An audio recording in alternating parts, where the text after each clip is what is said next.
All right. So what's the Let's go back. go back? Your dad. Start me at Wales. In the beginning, All right. there was darkness. He's a potato family, but I tell people. And then Reese was born. then- I thought we were pirates. Then your grandfather, your great grandfather Uh-huh. came, and he came over. He was a Reese, but he was a Morgan, but he was adopted by people who Dr. were Reese. Reeses, and they came over from Wales. And they brought him over because it was the middle of the potato famine Potato family. in Wales. And because of that, they adopted the two of them and brought them on over. Brother and He sister. and his sister. Twins. His sister, we don't know where she went, but we know obviously how your great grandfather did. He married your grandmother, and her name was Ada Reese, and pardon me, yeah, Ada Reese, and Was his name Walter? and he was a postmaster at Everson, Pennsylvania. But he had one teensy-weensy little problem. Being Welsh, he was a heavy drinker, and he drank himself in and left the family and left her grandmother, Ada Reese, with four little children, little children, and no job. And women couldn't work in those days. You know, the women's place was in the home. So she pulled her socks up and went to work. She worked in offices, cleaning offices for businesses, and supported the family until the boys were able to go to work. There were 5 children at one time, and one of the brothers, they were in a barn, and on the second in a hayloft. You know, they always kept the hay up in high, and they had a rope that swung out. There's always a pole out from the hayloft with a little ring on it, so you could pull on a rope and hoist the straw on up to the second floor, and they were swinging out from there, taking turns with a rope around their waist. And one day the rope slipped, and that's how you lost one of your great uncles. And that left 3 great uncles: Uncle Puss, Uncle Wing, and my dad. And their sister was married, and that old lady brought them up until the boys were able to go to work. My dad quit work when he was 15 and went to work in the mills. Good school. And all the boys did that, by the way. Wow. So they could support the family. And he was self-educated from there. And to give you an idea of him, he ended up, he was head of the technical shops for Naval Ordnance Laboratory, which is a huge naval operation. Grandpa Reese. That's your Grandpa Reese. Mm-hmm. Yeah. And that he retired from there. Okay. But he was self-taught and self-made. He got to that point.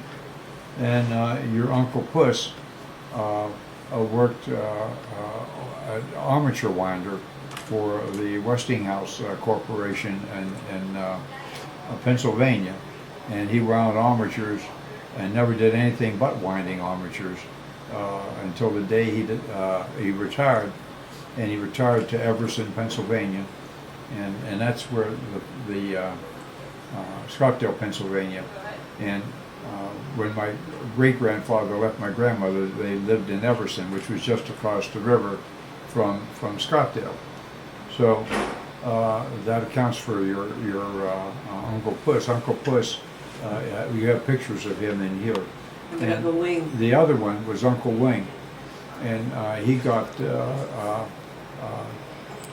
think it was infantile paralysis in his arm and in his body, and he lost the use of his right arm, which never stopped the man. He was an artist and a very good one. I think you, Steve, got some of his talent through the genes. He certainly didn't pass down through me. Anyway, Mary. Uncle Wing did great up until he was about 35 years old, and all of a sudden he was a good friend of a surgeon, and he complained to him one day, and one thing led to another. They found out he had intestinal cancer, and he died of that. And he left his wife and a daughter, and the wife and daughter eventually moved on down to the islands in the Caribbean. And he was called Wing because As Uncle Wing, because everybody had a nickname. My Uncle Puss was called Uncle Puss because a cat used to follow him everywhere he went. I never He had knew a that. pet cat, and my Uncle Wing was called Wing because His arms. he only had one arm. Well, it was So- a couple little arms. it was Uncle Wing instead of Uncle Gimp. I guess that would have been the Yes. alternative. And Aunt Mary. Tell about Aunt Mary. Finish the story with Aunt Mary. Yeah. Okay, so Aunt Mary married a fellow by the name of McIntyre,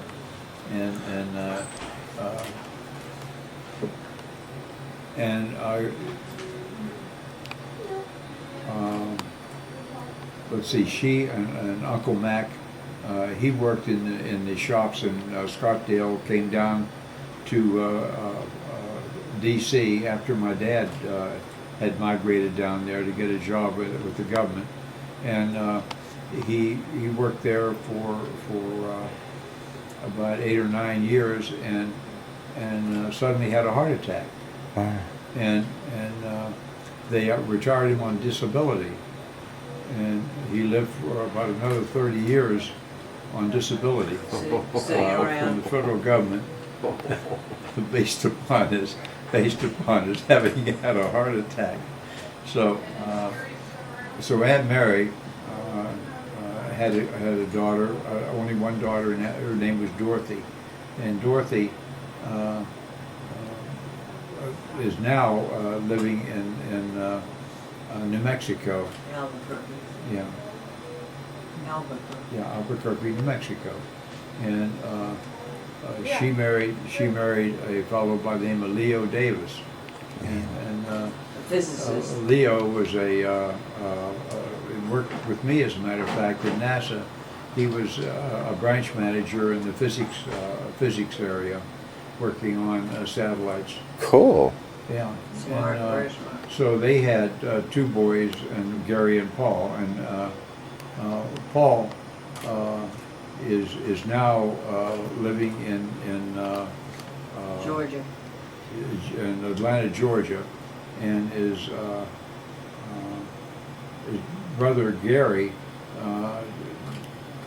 got a high fever when he was about a year old, which caused brain damage for him, and he has had to suffer through that the rest of his life. He's still alive, living in Albuquerque, and has a job there set up by the Wow. state. So Now, Gary's gay, right? Paul is Gary. Paul, I meant Paul. Paul's has a buddy. His a partner? In No, he lives by himself. Georgia. He lives by himself. Pardon me? He lives by himself. Paul. Now? Paul. I thought he had a partner. No, he lives alone. Huh. He's on his name's on a list for a heart transplant. No. Oh yeah. He had a heart attack But Dorothy says he's doing much better Yeah. now. So amazingly so. They found out that he had a thyroid condition, and once they started him on the thyroid medicine, their heart seemed to get better. And he's gonna come visit, he's gonna go visit Dorothy in May. Oh, that's nice. Mhm. So, We're learning all kinds of stuff, Now Bill. your Best part your is how the bus got his grandfather. name. I always wondered. I liked Uncle Wing. You heard of him? You heard of him? You want to hear more? Sure. All right, your grandfather, Bill Reese, worked, well, during the Depression, we went to work one day in Scottsdale to the mill, and the gates were locked. And without telling any of the workers, during the Depression, and this happened about 1930 or 31. Without any notice, he was told there was nothing, no money, no nothing. So my biggest recollection of that was his coming home, and my complaining because all we had was oatmeal for breakfast, and I complained that I didn't like oatmeal. I bet that went over big. I really like to help out whenever So my grandfather had a job working for the, he was a coal inspector for the B&O Railroad, and he would go out to the mines and he would check over their coal and see if it was acceptable in terms of requirements for the locomotives. And he had a job, and they wouldn't let him retire. They kept him working through the Second World War Wow. with the B&O Railroad, and he finally retired in the very late 40s, early 50s, after they begged him to not retire. So Wow.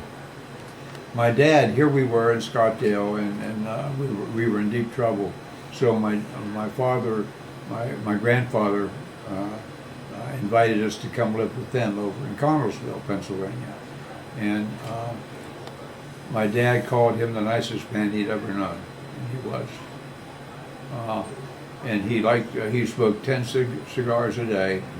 Yeah. And Grandmother made him go out in the cold weather. His wife was Minnie, and she bossed him around like he was a dog, and she would not let him smoke in the house, and he had to, in the dead of winter in Pennsylvania, he would have to go out on the porch and sit and smoke his cigars. That's fair. You hear that, Rick? So, let's see now. So they had, they took care of us, and they had two daughters. Three daughters. One was Marie, and who died. We suspect has died, and Teresa, and they lived in Connellsville, Pennsylvania, and Teresa's husband was my grandfather got him the job shoveling coal for the locomotives. You know, they'd call him a stoker, and he eventually became an engineer driving locomotives. Oh. On the railroad. So they had three daughters: Patty, Roberta, and Sally, Patty, and Roberta. Sally was the oldest one, and she and I were very close because we lived in the same town.